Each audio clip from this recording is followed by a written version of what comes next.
Ladies and gentlemen, hi, how you doing? Welcome back to the channel. Thanks so much for stopping by. It is once again the greatest part of the week if you're a Call of Duty player. It is Thirsty Thursday. You know what that means. If you don't already have your G Fuel on the ready, Code Immortal has got you covered. Stock up on whatever you need and get that nice 10 to 30% off. But alongside that, it is also update day here in Warzone, Cold War, and Modern Warfare. And today is actually the penultimate update of Season 3. This is the second to last update we're going to have for this season. In all three games, we've got some new stuff to go over. So as we break it all down, if you enjoy the video at any point, a like rating would be seriously appreciated. And of course, if you're new here, or if you're a part of the 56% of viewers who haven't already subscribed, I am always covering everything going on in COD, news, intel, loadouts, and basically everything else in between. So feel free to subscribe, that way you can always stay up to date. Now, first up when it comes to Warzone this week, surprisingly, we ended up getting like the major content for the week back on Tuesday when we saw the AMP-63 pistol release. Usually we don't have new weapons go live on any other day but Thursday, but for whatever reason this time around, we saw this pistol drop a bit earlier. However, when it comes down to it, while I know a lot of people were thinking the AMP-63 might be like the Psychov 2.0 and be extremely broken, this one is a lot more balanced coming out of the gates. I mean, it's not the worst pistol in the world, you know, it's no Magnum or Deagle, like you can definitely get some kills with it, but at the same time, it's also not the best pistol in the world either. After using it for a few days and running around with it in Warzone, it's clear that things like the single Psychov, the dual M19s, the Diamattis, so on and so forth, those choices are going to be a bit more optimal just because of how the time to kill stacks up on the AMP-63 compared to all of those options. So yeah, fun to use, but definitely not the most competitive choice out there. But like I said, that was like the main content for the week in terms of the seasonal stuff. We do know that this weekend we're going to have what is probably going to be the final XP event of Season 3. I guess it's possible we get like double Battle Pass tier progression next week or something, but coming up this weekend from the 4th until the 7th, we're going to have some double weapon XP on Warzone and Cold War. So if you're trying to level up any weapons, like for instance, the AMP-63 or really anything else you need to max out, definitely jump on and grind out some games this weekend. Now, as for the changes that were added in today, the 80s action events around Nakatomi Plaza have apparently been removed. The patch notes say the high octane experience has been removed and the vault is now closed, which means specialist bonus won't be available any longer, unfortunately. It was a ton of fun to run around with though. Then in addition to that, the CIA outpost is no longer operational and the survivor camps have been abandoned. There was also another change to some of the Cold War reticles. As we know, last week they ended up doing some like view changes on the 3x and the 4x and the SUSAT optics for Cold War weapons. And they also changed the base reticles on them too. And basically they were mimicking like the VLK 3x optic from Modern Warfare and the T-pose reticle from Modern Warfare because those are like some of the more popular options. But today, the reticles were reverted back to their base default reticle from before the update. Personally, not really a big fan of that update in particular. The new reticles I thought looked really good, and now we're back on the old ones. However, they do say that there's a great deal of enhancements coming to Cold War optics in Season 4's update, alongside other attachment changes that should make the long-range weapons even better and, you know, more competitive all around. So we got to look out for some interesting changes coming here in a few weeks. Raven also fixed an issue with the Farah 83's recoil apparently. Then also on the PPSH, the ADS position was adjusted for the iron sights to make it easier to stay on target.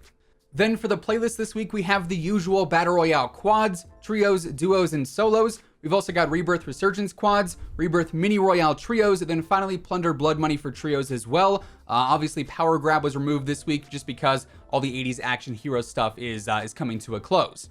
Now, over in Modern Warfare, we also saw an update to the modes here as well. This week, we're looking at all the usual quick play stuff, no surprise there. We've got Ground War in its standard form, Blueprint Gunfight, shoot the ship for like 2 months in a row now, absolutely love to see it. We've got the 1v1 me bro mosh pit, which actually has like the radar always on. We've got Standard Infected, and then finally Stir Crazy. Like I've sort of theorized about earlier on this week, while Modern Warfare obviously didn't see anything out of the ordinary today, just the usual playlist update, next week is like the last official update of Season 3. And if you look back at last season in the final update, we got the Psychov pistol. We don't really have any big roadmap content or anything seasonal coming next week, at least as far as we know, which means potentially we could see some Modern Warfare content. Maybe the maps get added back in. Maybe we finally see Soap and the CX-9. Maybe we get the RAL. Obviously, only time is going to tell, but it's definitely worth noting next week could be big for Modern Warfare.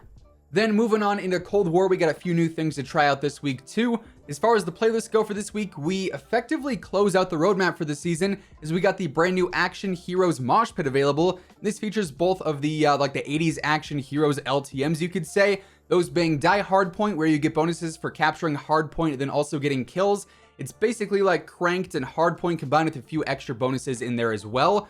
Then this playlist also has Rambo's Gun Game, which features some more explosive options, you could say, in the 20 weapon pool, like for instance the War Machine, the Combat Bow, and then also the Death Machine too.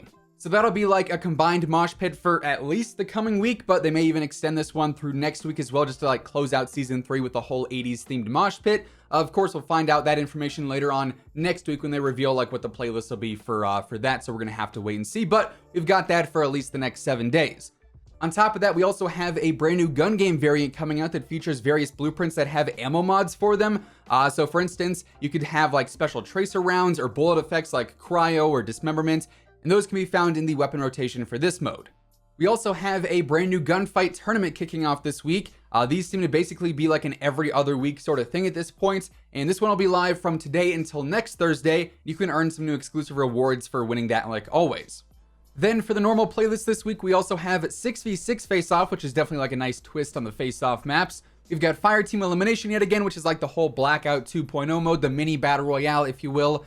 We've got Nuketown 24/7, the 12v12 mosh pit, the Party Games mosh pit, and then finally the Fire Team mosh pit as well. Like always, plenty of solid options for Cold War multiplayer.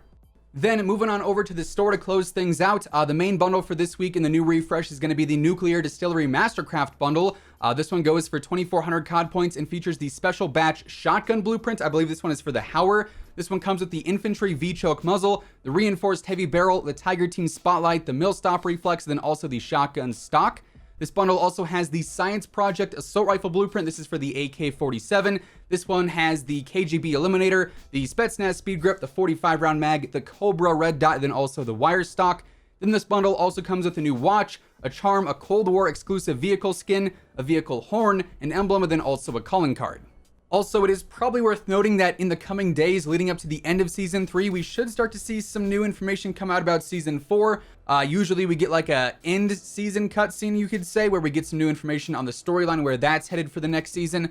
And then we also get some of the usual stuff as well, some smaller teases for what maps could be coming, what weapons could be coming, potential map changes for Warzone, and ultimately we'll get the roadmap as well. Of course, once all that starts to surface, we'll be covering it all right here on the channel. So yeah, there you have it. With all of that being said, that is effectively what ended up changing in the penultimate updates for Season 3 in Warzone, Modern Warfare, then also Cold War. And that's going to wrap things up for today. If you enjoyed the video, let me know by dropping a like on it. And of course, if you're new here and you want to stay up to date with the latest Call of Duty news, intel, updates, loadouts, and pretty much everything else in between, feel free to subscribe with your notifications turned on. That way you'll always know whenever I upload a new video.